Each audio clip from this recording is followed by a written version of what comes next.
오늘 우리 주신 하나님의 말씀 누가복음 18장 18절로 30절까지 말씀입니다. 우리 제목 함께 있습니다. 제목입니다. 시작. 하나님 나라에 들어가는 방법. 하나님 나라에 들어가는 방법. 여러분 어떻게 하면 하나님 나라에 들어가시겠습니까? 여러분 그 방법이 무엇일까요?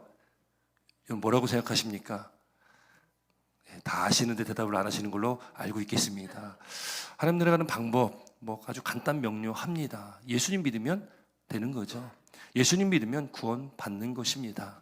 여러분 예수님 믿으시기를 주의 이름으로 축원드립니다. 여러분 다 믿는 줄 믿습니다. 혹시 믿음이 없으시다면 오늘 그 주님을 믿는 은혜가 있기를 주의 이름으로 다시 한번 축원드립니다. 하나님 나라에 들어가는 방법이다. 오늘 말씀 우리가 많이 아는 말씀, 또 많이 들어오셨던 말씀이기도 한데요. 말씀에 앞서서 제가 사진 하나 좀 보여드리려고 합니다. 혹시 이게 뭔지 혹시 아시는 분 있습니까? 이게 허블 우주 만환경입니다. 이게 지금 지구 상공에 지금 떠 있는 것이고 이게 이제 우주를 찍는 만원경이거든요. 이게 1990년도에 이제 발사를 하게 되어지고 지금 수십 년간 지금 계속 천체를 이렇게 바라보면서 많은 자료들, 많은 사진들을 지구로 전송해 옵니다. 그래서 천문학의 어떤 그 역사 속에 아주 큰 공을 세운 만환경이기도 합니다. 근데 이게 1990년도에 발사가 되고요. 5년 후에 1995년도에 또 이 만환경, 허블 우주 만환경이 아주 주도적으로 연구하시고 또 운행하시는 그 천문학자 로버트 윌리엄스라는 분이 있는데 그분이 한 가지 제안을 하나 하게 됩니다.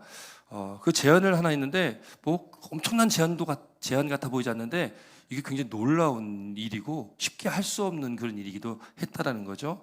그가 뭐라고 제안을 하냐면 밤 하늘에 우리가 밤에 보는 그 하늘에서 아무것도 보이지 않는 어떤 한 그 빈 공간을 한번 찍어봅시다 이렇게 제안을 하는 거예요. 그럼 우리가 핸드폰 사진 찍듯이 그럽시다 한번 찍어봅시다 이렇게 하면 되잖아요. 근데 여러분 이게 저도 이게 그 설교 준비하면서 알게 된 건데 이 만환경 하루의 사용료 이걸 천문학자들이 사용할 수가 있는데 이 하루 사용료가 얼마 정도 될 것 같습니까? 이게 얼마 정도 될까요? 이거 한번 사용하는 사용료가? 이 사용료가요 하루 사용하는데 약 한 10억 원 정도가 든대요.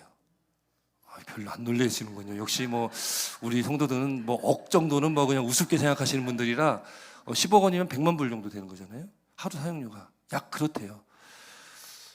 이게 지금 우주 상공에서 지금 지구를 90분에 한 바퀴 돌고 있는데 이게 엄청 빨리 도는 거거든요. 이게 한번 어느 지점을 맞춰서 거기를 계속 찍는다는 게 사실 쉬운 일도 아니고요. 이게 잘못하면 실패할 수도 있는 건데 지금 이 로버트 윌리엄스라는 분이 이걸 제안하고서 한 공간에다가 놓고서 그걸 찍자 하는 것이 이제 통과가 돼가지고요. 이 허블 딥필드 프로젝트라는 것을 시작하게 됩니다. 그래서 1995년 12월 18일에 어느 한 지점에 이 만환경 렌즈를 고정시키는 거예요. 거기는 우리가 눈으로 봤을 때는 그냥 암흑입니다. 아무것도 없는 공간이에요. 그 지점에 렌즈를 고정시키고 그걸 이제 10일 동안 342차례 그걸 촬영을 똑같은 지점을 계속 하는 거예요. 이게 지구를 90분에 한 바퀴 도는데 90분에 한 바퀴 돌면서 계속 한 지점을 찍고 있는 겁니다. 그렇게 찍었는데요. 한번 그림 한번 볼까요? 예. 어느 정도 지점이냐면 지금 우리가 하늘에 달이 있잖아요. 이게 달인데 달 옆에 조그만 네모 박스 있지 않습니까? 그 지점이에요. 그 지점인데 이게 거의 굉장히 좁은 지역이잖아요. 여기를 찍었는데 놀라운 것이 발견되는 거예요. 열흘 동안 찍어서 그 사진들을 이제 다 이제 합성하고 또 그걸 보정해가지고 보니까 그 한 지점, 요 지점 아주 작은 그 지점에서 찍힌 게 있어요. 그 다음 사진 한번 볼까요? 예. 이 바늘귀인데요. 바늘귀. 오늘 본문에 바늘귀가 나와가지고 이 바늘귀인데 지금 이 지점이 어느 정도냐면 이런 바늘 아시잖아요. 바늘 거기 그 실 넣는 구멍 있잖아요. 여기 실 넣는 구멍인데 손을 펴서 그 바늘 잡고서 볼 때에 그 구멍으로 보이는 지점 정도의 그 크기입니다. 그 지점의 크기예요. 제가 어렸을 때 할머니께서 저기에 실 좀 넣어달라고 그럼 제가 쉽게 실 넣었거든요. 지금은 실이 안 보여요. 이 구멍이. 그래가지고 제가 이렇게 멀찍이 떨어뜨려서 이렇게 넣어가지고 깜짝 놀랐습니다. 이게 저도 이제 갈 때가 돼가는 거예요. 죄송합니다. 예, 어쨌든 바늘귀예요. 오늘 이제 본문에 바늘귀가 나오잖아요. 이 정도의 그 아주 조그마한 공간인데 거기를 사진을 찍는 거예요. 그 다음 사진 보겠습니다. 거기를 찍었더니 그거를 열흘 동안 찍고서 그걸 이렇게 쭉 보고 봤더니 이런 사진이 이제 나오게 됩니다. 우리 눈으로 보면 그냥 깜깜한 그냥 하늘이에요. 별이 안 보이는 곳. 거기를 찍었더니 이렇게 보이는 거예요. 이걸 조금 확대했더니 이렇게 보입니다. 확대한 거예요. 그리고 저 아까 사진에 나온 그 반짝반짝 거리는 모든 게 지금 옆에 큰 은하가 있지 않습니까? 저 은하가 다 옆에 지금 수없이만 있는 거예요. 그 지점을 찍어서 그거를 확대해서 봤더니 그 안에 은하가 3,000개 이상이 발견되는 거예요. 눈에 보이는 것만. 바늘귀 구멍 하나 사이 그 공간에 있는 게 은하 3,000개입니다. 저 은하가 이 나선현 은하라고 해서 이게 우리가 사는 우리 그 태양계가 있는 그 은하가 저렇게 생겼잖아요. 저게 끝에서 끝까지 가는 게 빛으로 가면 10만 년 걸립니다. 우리가 사는 은하가. 빛이 10만 년 간다는 게 좀 감이 안 오잖아요. 여러분 태양까지 빛이 가는 게 8분 18초 정도 걸린다고 하잖아요. 빛이 가는 게. 1977년도에 보이저호라는 그 발사체를 쏘는데 지금 이제 한 50년 정도 날아갔습니다. 그 속도가 1초에 18km 날아간대요. 그러니까 한 1초에 한 12마일 정도를 날아갑니다. 1초에 12마일 날아가는데 1977년도에 발사해가지고 지금 태양계 끝에 갔다고 하는데 그 50년 걸렸습니다. 50년.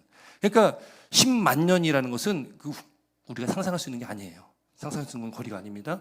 그 지점, 그 바늘 귀 그 사이로 보이는 그 지점을 확대했더니 그 안에 이 은하만 3,000개예요. 3,000개. 그러면 전체 우리가 눈에 보이는 이 하늘에 이 은하가 몇 개나 있겠습니까? 수천억 개, 뭐 수조 개까지 얘기를 하는 분들이 있는 거예요.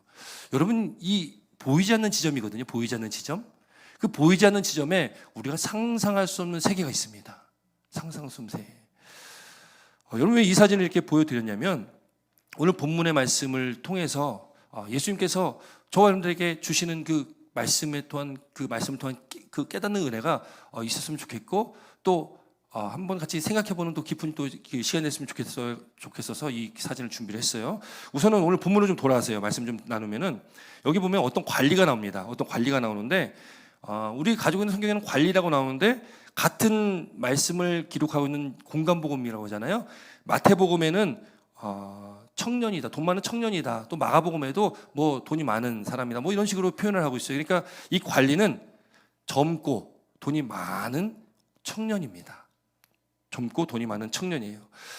이 관리가요 예수님께 나와서 예수님께 묻는 거예요. 뭐라고 묻냐면 18절 말씀입니다. 18절 함께 있습니다. 시작. 어떤 관리가 물어 이르되 선한 선생님이여 내가 무엇을 하여야 영생을 얻으리까?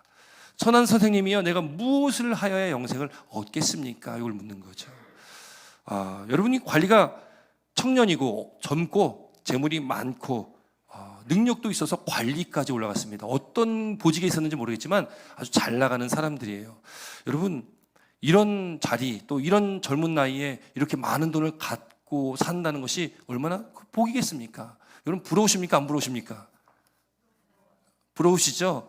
여러분 뭐 다 우리 속마음은 다 그렇지 않습니까? 다 부럽지 않습니까? 더구나 지금 뭐 청년들이나 이제 뭐 아직 이제 뭐 진로를 가고 있는 젊은 청년들 같은 경우는 나도 저렇게 살았으면 좋겠다라는 어떤 소망을 품을 겁니다. 이 청년이 이 관리가 그런 위치에 있던 사람입니다. 이 관리가 예수님께 무엇을 하여야 영생을 얻겠습니까? 그랬더니 여러분 예수님께서 뭐 19절에 내가 어찌하여 나를 선하다 하느냐? 선하신 분은 하나님 한 분이시다 이렇게 말씀하면서 그 다음에 20절에 이렇게 말씀하고 있어요. 20절 말씀입니다. 20절입니다. 시작. 내가 계명을 안 하니 간음하지 말라, 살해하지 말라, 도둑질하지 말라, 거짓 증언하지 말라, 내 부모를 공경하라 하였느니라. 여러분 이 계명은요 우리가 10계명 있잖아요. 10가지 계명 중에 5계명부터 9가지 9계명까지 5계명부터 9계명까지의 5가지입니다. 마지막 10계명이 빠졌어요. 10번째 계명은 내 이웃의 집을 탐내지 말라. 요거 하나 빠지고 5계명부터 9계명까지예요. 우리가 10계명에 대해서 말씀 나눈 적이 있는데 여러분 10개 계명을 반으로 딱 자르면 1계명부터 4계명까지는 하나님과 인간과의 관계에 대한 계명입니다. 그래서 1계명이 너는 나 외에 다른 신들을 내게 두지 말라. 2계명은 너를 위해 나를 위해서 새긴 우상을 만들지 말라. 그러니까 1계명, 2계명은 우상 숭배하지 말라라는 거고요. 3계명은 여호와의 이름을 망령 때 이끌지 말라. 4계명은 안식일을 기억하여 거룩히 지키라. 이게 하나님과의 관계잖아요. 결국 1계명부터 4계명까지는 하나님 사랑이고요. 5계명부터 10계명까지는 사람과의 사람의 관계이기 때문에 이거는 이웃사랑 이렇게 나눌 수가 있습니다. 하나님 사랑, 이웃사랑. 지금 여기 예수님께 말씀하신 것은 5계명부터니까 이건 사람과 사람과의 관계에 대한 계명들입니다. 예수님께서 그걸 말씀하신 거예요. 내가 계명을 아니까 하면서 말씀하니까 이 젊은 관리가, 이 청년이 뭐라고 대답하냐면 21절입니다. 21절 말씀 함께 있습니다. 21절 함께 있습니다. 시작. 뭐래요? 내가 어려서부터 다 지켰다. 당당하게 얘기하는 거예요. 여러분 모르겠습니다. 이 청년이, 이 관리가 정말 어려서부터 이 계명을 다 지켰는지 그건 우리는 알 수 없습니다. 쉽지는 않았겠죠. 그런데 예수님께서 거기에 대해서 다른 말씀을 하지 않는 거 보니까 정말 이 관리는, 이 청년은 정말 열심히 계명을 지키려고 애를 썼던 것 같아요. 이 청년이 그렇게 당당하게 이야기하니까 예수님께서 22절에 이렇게 말씀을 하시는 거예요. 22절 말씀입니다. 함께 있습니다. 시작. 예수께서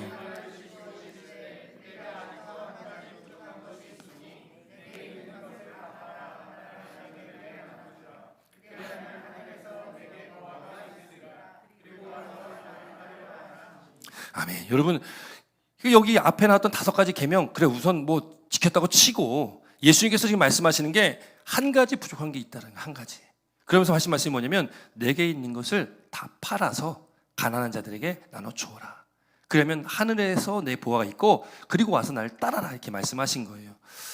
그랬더니 이제 이 관리, 이 청년의 반응이 나오겠죠. 반응이 오늘 본문에는 이렇게 반응합니다. 그 사람이 큰 부자므로, 돈이 많다는 거죠. 이 말씀을 듣고 심히 근심하더라. 똑같은 말씀을 하고 있는 마태복음 19장 말씀 보면 그 청년이 재물이 많으므로 이 말씀을 듣고 근심하며 가니라, 이렇게 기록하고 있어요. 어쨌든 결국에 근심하고 어떻게 했습니까? 예수님께서는 있는 걸 다 팔아서 가난한 사람들에게 나눠주고 그리고 나서 날 따라라 했더니 그냥 거기를 떠나버리는 거예요. 이 말씀이, 오늘 말씀이 참 우리가 쉽게 이 말씀에 막 아멘 하기가 좀 쉽진 않은 말씀입니다. 우선 가진 게 많은 분들은 아니 그러면 내가 가진 게 많은데 그걸 다 지금 팔아가지고 다 나눠주라고 나에게 이런 말씀 주시는 건가? 그런 생각할 수 있겠고요. 아니 가진 게 아직 많지는 않은데 그래도 앞으로 좀 많이 갖고 부자 좀 됐으면 하는 분이 계시다면 아니 그럼 부자 되면 이거 어떻게 되나, 이것도 가지고 있는 것도 다 팔아서 이걸 해야 되나, 이 말씀이 자꾸 걸리는 거죠. 여러분 이 말씀을 통해서 여러분 주님께서 왜 이런 말씀을 하실까를 우리가 좀 잘 생각해 봤으면 좋겠습니다. 이 청년이 무엇을 하여야 영생을 얻겠습니까? 라고 묻지 않습니까? 여러분 영생은 아까 말씀드렸지만 구원은 여러분 뭘 해야지 얻습니까? 아니면 그냥 얻습니까? 어떻게 얻어요? 여러분 구원은 하나님의 선물입니다. 하나님께서 주시는 거예요. 누구에게요? 믿는 자에게. 그건 뭘 믿어야 됩니까? 예수 그리스도를 믿는 자에게 주시는 하나님의 선물입니다. 할렐루야. 그래서 여러분 우리가 예수님을 믿어야 되는 거죠. 예수님을 믿는 저와 여러분들 가운데 구원이 이미 주어진 거고 이미 영생이 저와 여러분들에게 주어졌다는 것을 믿으시기 바랍니다. 여러분 이 관리는, 이 청년은 부자예요. 많은 걸 가지고 있는 것이 너무 많다 보니까 근심하며 갔습니다. 그가 그렇게 근심하며 가는 것을 보시고서 예수님께서 이렇게 말씀하십니다. 24절 25절 함께 있습니다. 24절 25절 시작.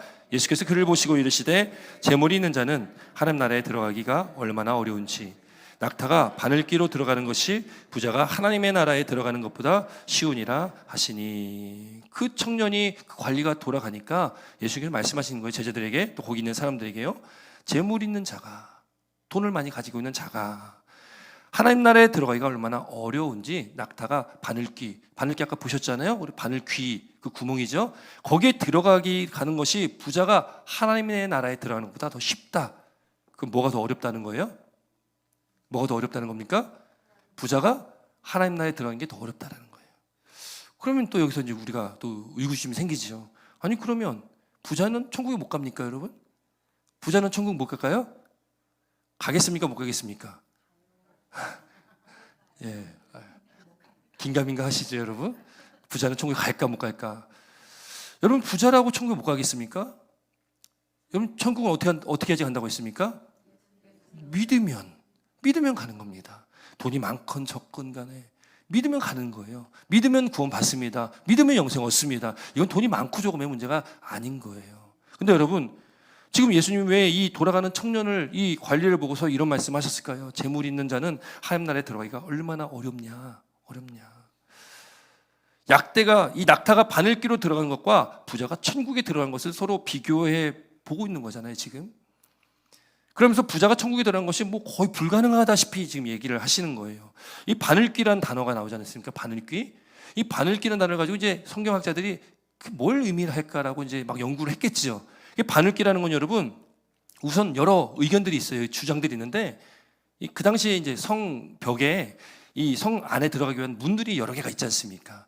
그 문들이 있는데 보통 뭐 사람도 짐승도 뭐 짐들도 막 들어가니까 큰 문들이 있다면 뭐 우리 흔히 얘기하는 뭐 개구멍처럼 조그만 문들이 있었다는 거예요. 낮고 좁은 문들이 성벽에 있었다라는 거죠. 거기를 바늘귀 문이라고 했다는 거예요. 그래서 낙타가 그냥 뭐 성문 들어가는 건 쉽게 들어가겠지만 그 바늘귀 문, 낮고 좁은 문에 들어가려면 우선 낙타가 자기가 지고 있는 짐을 다 먼저 내려놔야 됩니다. 그리고 낙타가 뭐 제가 실제로 보지 못해서 얼마나인지 모르겠지만 그게 높잖아요. 보통 제 키 정도의 높이는 되는 걸로 제가 알고 있는데 그 높은 키를 가지고 있는 낙타가 들어가려면 어떻게 합니까? 우선 무릎을 탁 꿇어야 됩니다. 꿇고 어떻게 해요? 포박인가요? 예, 해가지고 거기를 기어 들어가야 되잖아요. 그럼 제가 저희 부모님이 소를 키우시는데 저 소가 무릎 꿇고 포박 이 하는 걸 한 번도 못 봤습니다. 예, 소가 할 수가 없어요. 낙타도 이걸 할 수가 없습니다. 그러니 그 낙타가 그 좁은 문이 있다면 거길 통과하기가 얼마나 어렵겠습니까? 우선 뭐 그렇게 볼 수 있어요. 그래서 그렇게 주장하는 이 성경학자들은 부자들도 돈이 많은 사람들도 여기 말씀대로 그렇게 선한 일을 하고 내가 있는 것을 팔아가지고 어려운 사람 좀 도와주고 그리고 겸손하게 이 무릎을 꿇듯이 겸손하게 그렇게 살아가면 천국에 갈 수 있을 거야 라고 해석하는 주장들이 있고요. 또 다른 부류의 주장은 또 어떤 주장이 있냐면 이 낙타라는 헬라어 단어가 카멜론이라는 단어를 씁니다. 카멜론. 근데 그랑 비슷한 단어가 하나 있는데 카밀론이라는 단어가 있어요. 카밀론.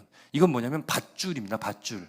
그러니까 이거 카밀론인데 카멜론으로 잘못 이렇게 번역을 해가지고 쓴 거야라고 또 이야기하는 또 부류가 있어요. 어쨌든 여러분 이 낙타가 뭐 조그만 바늘귀 문을 가거나 아니면은 이 카밀론 밧줄을 이 바늘 귀에다 꼽는 것 자체가 여러분 그게 할 수 있는 일이 아니잖아요. 그게 쉬운 일이 아니잖아요. 거의 불가능한 일들인 거예요. 결국 오늘 본문의 말씀에 뭐 이게 어떤 것이 맞고 어떤 것이 틀리다 이게 아니라 그냥 말씀 자체로만 그냥 문자적으로만 봐도 낙타가 바늘귀에 들어가는 것은 이거는 불가능할 정도로 쉽지 않은 일이다라는 것을 알 수가 있다라는 거예요. 여러분 그럼 왜 예수님께서 이런 말씀을 하셨을까요? 왜 이런 말씀을 하셨을까? 예수님께서는 그렇게 말씀하시니까요. 제자들이 또 그 주변에서 듣는 사람들이 이렇게 이야기를 하는 거예요. 26절 말씀 함께 있습니다. 26절 함께 있습니다. 시작. 듣는 자들이 이르되 그런즉 누가 구원을 얻을 수 있나이까? 누가 구원을 얻을 수 있나이까? 마태복음 19장에 보면은 제자들이 몹시 놀랐다. 그 주변에 있었던 유대인들과 똑같은 반응을 하고 있습니다. 근데 지금 그 당시 시대적 통념, 그 당시 유대 사회는요 이런 생각을 가지고 있습니다. 부자는 하나님께서 복을 주셔가지고 부자가 된 거고 가난한 사람은 하나님께 뭘 받았겠어요? 저주를 받아서 가난한 것이다. 이게 그 당시 시대의 통념이었습니다. 많은 유대인, 대부분 유대인들이 다 그 생각을 하는 거예요. 우리가 성경을 통해서 알듯이 아픈 사람들도 또 날 때부터 맹인된 자도 제자들이 뭐라고 예수님께 묻습니까? 이 사람이 날 때부터 이렇게 맹인됐는데 이게 부모의 죄입니까? 아니면 이 사람의 죄입니까? 이게 묻지 않습니까?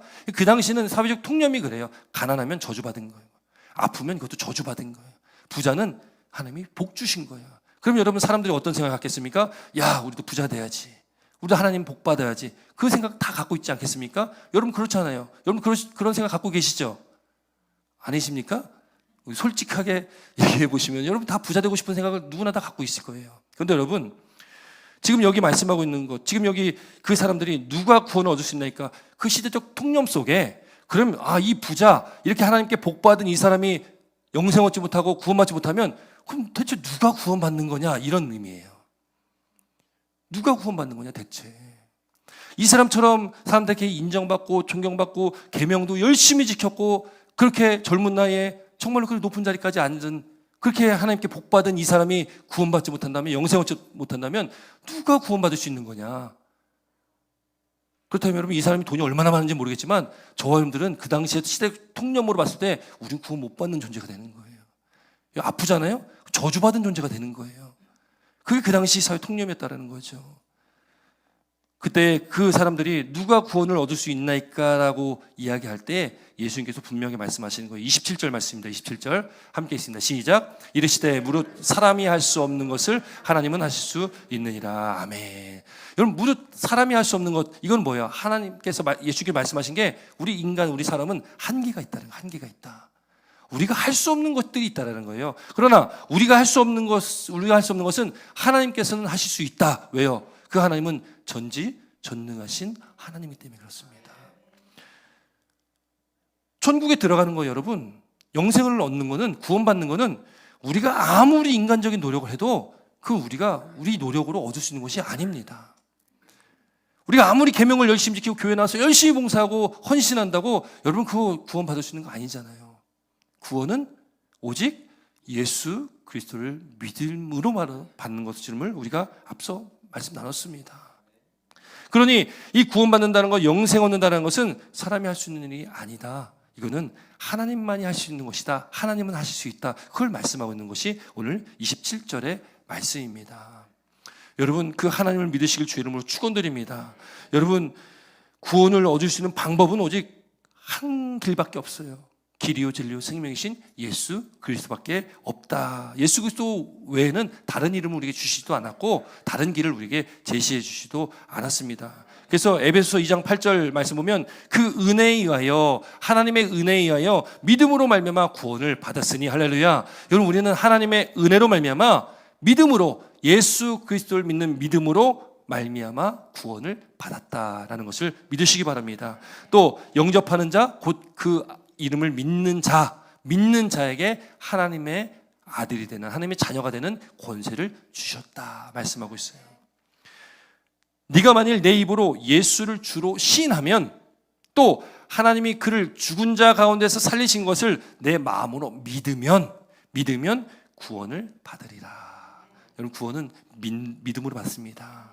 사람이 마음으로 믿어 의에 이르고 입으로 시인하여 구원에 이르게 됩니다. 바로 예수 그리스도를 믿는 것입니다. 주 예수를 믿으라. 그리하면 너와 내 집이 구원을 받으리라. 할렐루야. 여러분 우리가 예수님을 믿고 또 저와 여러분들의 가정이, 우리 자녀들이 다 구원의 복을 누리는 저와 여러분들 되시기를, 우리 모든 성도들 되시기를 주의 이름으로 축원드립니다. 여러분께서 구원은 다른 데서 찾을 수 있는 것이 아니에요. 오늘날 이 세상은요, 구원이 왜 교회만 있다고 하냐, 왜 너희들만 구원을 얘기하냐, 구원은 여기도 있고 저 종교에도 있고 저기도 있고 다 있다라고 얘기하는 게 오늘날 시대입니다. 그래서 오늘날 이 시대 사상 자체가 절대적인 것을 부정합니다. 우리는 절대적인 유일하신 하나님을 섬기잖아요. 그러다 보니까 이 세상은 그걸 부정해버리는 거예요. 그 진리가 왜 너희들에게만 있냐 이렇게 얘기를 하는 게 세상이죠. 그러나 여러분 우리는 거기에 흔들리면 절대 안 됩니다. 시대 사상, 이 시대 사조에 우리가 물들면 안 된다는 거예요. 우리는 오직 한 분이신 하나님을 섬기는 거고, 그 하나님만 사랑하고, 오직 구원의 길은, 오직 진리는 예수 그리스도 한 분이시다는 것을 우리가 반드시 우리는 기억하고 믿고 우리 나아가야 될 줄 믿습니다. 여러분, 그러므로 여러분 우리가 헛된 길로 나아가지 않아야 된다는 거예요. 오직 구원은 하나님의 절대 주권 안에 있다는 것을 기억해야 됩니다. 영생을 얻을 수 있는 길은 오직 하나님의 말씀을 의지하고 그 말씀대로 예수님을 믿을 때에 우리가 그 믿음 안에 구원함을 얻고 영생을 누릴 줄 믿습니다. 여러분 예수님께 이 말씀하시니까요, 베드로가 이제 수제자잖아요. 베드로가 예수님께 이렇게 말하는 거예요. 우리 28절 30절까지 함께 있습니다. 28절로 30절입니다. 시작. 베드로가 여짜오되 보옵소서, 우리가 주의 것을 다 버리고 주를 따랐나이다. 이르시되 내가 진실로 너에게 이르노니 하나님의 나라를 위하여 집이나 아내나 형제나 부모나 자녀를 버린 자는 현세의 여러 배를 받고 내세의 영생을 받지 못할 자가 없느니라 하시니라. 아멘. 제가 이걸 주일학교 교사 예배 때 설교를 하는데, 구원을 받을 우리가 하나님 나라에 들어가는 길은 뭡니까 했더니 아내를 버리는 거라고 얘기를 하시는 분이 계셨습니다. 여러분 하나님의 나라를 위하여 집이나 아내나 형제나 부모나 자녀를 버린 자, 여러분 어떻게 생각하십니까? 이게 와닿으세요 여러분? 하나님 나라를 위해서 버릴 수 있습니까 여러분? 버리시겠어요 여러분? 여러분 왜 예수님이 이런 말씀 하셨을까요? 베드로가 말합니다. 우리는 우리 것을 다 버리고 지금 주님 따릅니다. 이 관리랑요, 베드로랑 사실 별반 차이가 없어요.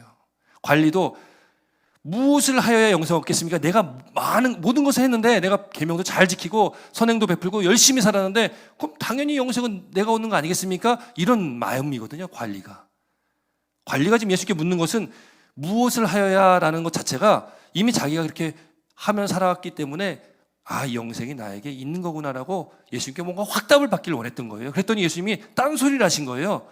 그래, 너 계명을 지켰다가 쳐도 네가 한 가지가 부족한 것이 있는데 네가 있는 걸 다 팔아 가난한 자에게 나눠줘라 했더니 충격을 먹고 돌아간 겁니다. 베드로도 여러분 지금 당당히 얘기하는 거예요. 우리는요 지금 다 버리고 지금 예수님 따르고 있습니다. 그럼 우리가 참 큰 상급을 받겠습니다. 뭐 이런 마음을 갖고 있는 얘기를 하는 거예요. 맞습니다. 지금 제자들 12명 그렇게 예수님 따라가고 있어요. 그래서 예수님께서 분명히 말씀하신 게 하나님의 나라를 위하여 집이나 아내나 형제나 부모나 자녀를 버린 자. 현세는 지금 살아가는 동안이잖아요. 이 땅에서도 우리가 여러 배를 받고 내세 죽어서도 영생을 받지 못할 자가 없다. 다 받는다라는 거죠. 그럼 이 말씀 우리가 어떻게 봐야 될까요? 하나님이 잔인하신 하나님입니까? 무자비하신 하나님이실까요? 아니잖아요. 우리가 고백하기를 하나님은 긍휼이 많으시고 자비하시고 하나님은 사랑이시잖아요. 그 사랑 자체가 하나님이시거든요. 근데 그런 하나님이 어떻게 이런 말씀을 하실 수가 있나? 어떻게 예수님께서 이렇게 말씀하실 수가 있나? 아니 여기 집이나 아내나 형제나 부모나 자식 그럼 버리기가 쉬운 게 아니잖아요. 아니 못 버리지 않습니까?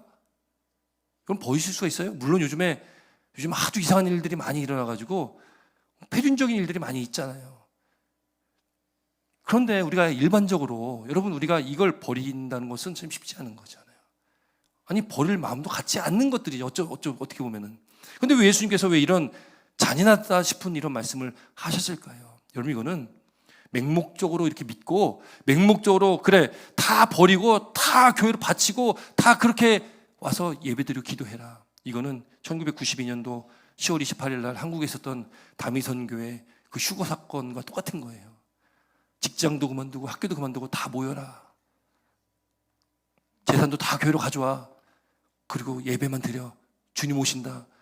그렇게 휴거 사건 크게 일어났지 않습니까? 여러분 이건 맹목적으로 다 바쳐라. 그걸 말씀하고 있는 것이 아니에요.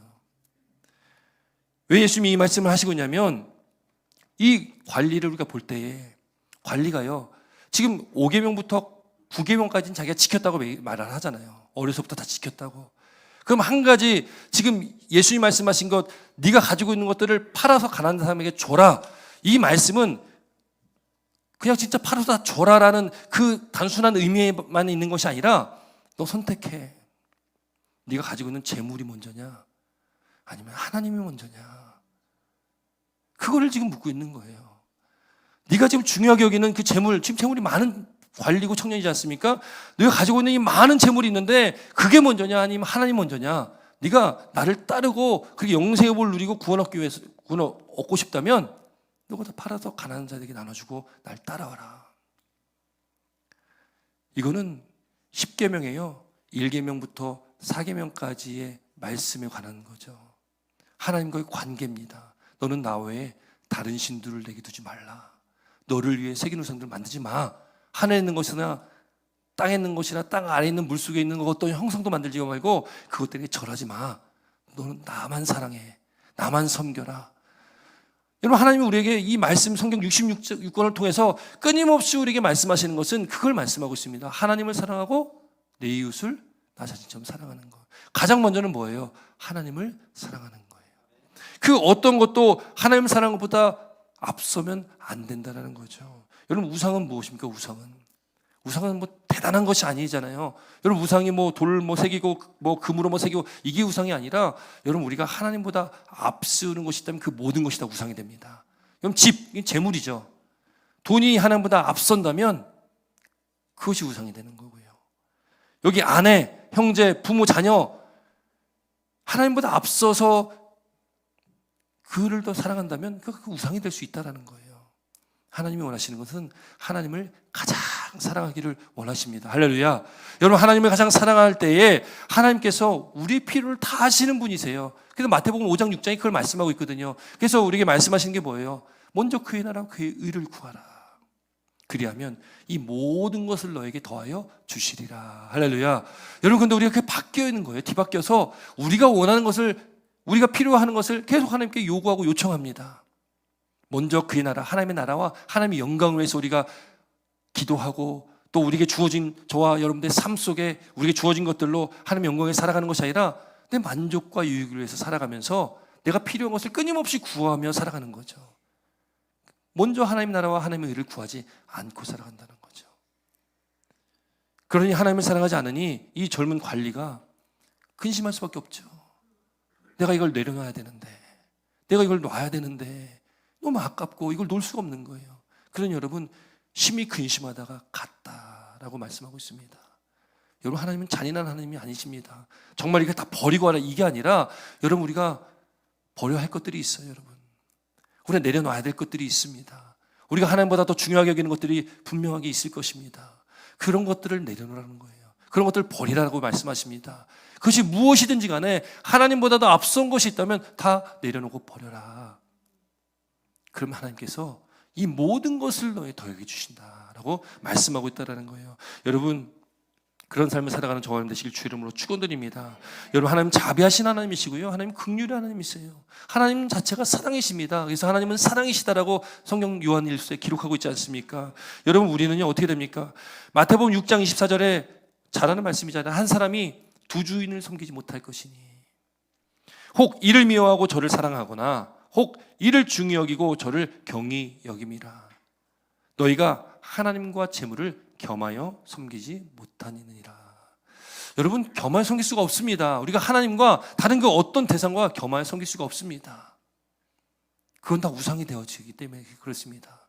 우리는 하나님께 집중해야 되고 하나님만을 섬겨야 될 사람들이 바로 저와 여러분들이에요. 우리에게 주어진 우리 삶의 모든 것을 가지고, 여러분 가난하십니까? 여러분 부자십니까? 여러분 어떠세요? 여러분 가난하신 것 같습니까? 아니면 부하신 것 같습니까? 우리는 굉장히 부자들이에요, 사실은. 오늘날에도요, 1초에 지금도 못 먹어가지고 굶어 죽는 애들이 수없이 많습니다. 전 세계 70억, 80억 얘기를 하는데, 그 중에 여러분, 우리의 생활 수준이면 거의 탑 클래스거든요. 우리는 여러분, 많은 걸 가지고 있습니다. 물론, 상대적 빈곤을 느끼고, 다른 사람이 더 많이 갖고 있다 보니까 내가 없는 것 같이 느끼게 살고 있는 거죠. 만족이 없습니다. 참 만족이. 내게 주신 것이 이렇게 많은데도 만족을 못하니까 다른 사람을 보고 비교를 할 수밖에 없고, 그래 만족감이 없죠. 채움이 없습니다. 여러분, 우리는 부자입니다. 할렐루야. 이미 우린 부자예요. 우린 부자입니다. 그러면 여러분, 우리에게 주신 이 모든 것들, 우리의 부함을 가지고, 물론 그게 물질적인 것뿐만 이야기하는 것이 아닙니다. 하나님과 견주어 섬길 수 없는 것들, 우리가 추구하는 어떤 것들, 여러분, 그런 것들을 우리는 다 내려놓고 오직 우리는 하나님만을 섬기며 나아가는 저와 여러분들이 되어야 될 줄 믿습니다. 여러분, 하나님과 재물 그 어떤 것도 겸하여 섬길 수가 없습니다. 오직 우리는 하나님만 사랑해야 됩니다. 여러분, 그러할 때에 여러분, 우리가 구원받은 자로서, 영생을 얻은 자로서, 여러분, 내세, 현세와 내세를 얘기하지 않습니까? 현세에서도 여러 배를 받는다. 이건 뭘 받겠습니까? 돈방석에 우리가 많겠습니까, 여러분? 여러분, 현세에서 오늘날 우리가 살아가는 이 시점에서 여러분, 우리가 받은 은혜는 뭐예요? 우리가 받는 복은 무엇입니까? 하나님을 믿음으로 인해서 여러분, 우리가 세상 사람들이 경험하지 못하는 천국이 우리 가운데 임했고, 그 안에 우리가 참 평안함을 누리고 예수 그리스도께서 우리와 함께 하심을 우리가 늘 경험하면서 그 은혜 가운데 살아갈 수 있는 것, 여러분, 이게 복 아니겠어요, 여러분? 정말 아멘이십니까? 정말이시죠? 여러분, 꼭 그 믿음 가운데 우리 고백하시면서 그걸 경험하시길 주님 축원드립니다. 하나님 나라가 천국이 우리가 장차 죽으면 갈 곳이지만, 이미 이 땅에 임했고 우리 안에 임했다라고 예수님 말씀하십니다.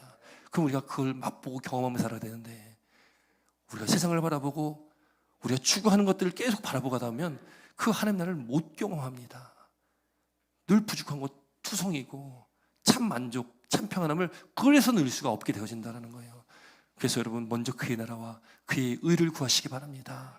그럼 하나님께서 알아서 하나님께서 어련히 다 채워주실 줄 믿습니다. 그래서 이 땅에서도 우리가 그 복을 누리고 그 천국을 맛보고 우리가 장차 내세에서도 영생을 얻어서 그 영생의 복을 누리며 살아가는 저와 여러분 되시길 주의 이름으로 축원드립니다. 아까 여러 가지 사진 중에 바늘귀 사진 하나 보여드렸잖아요.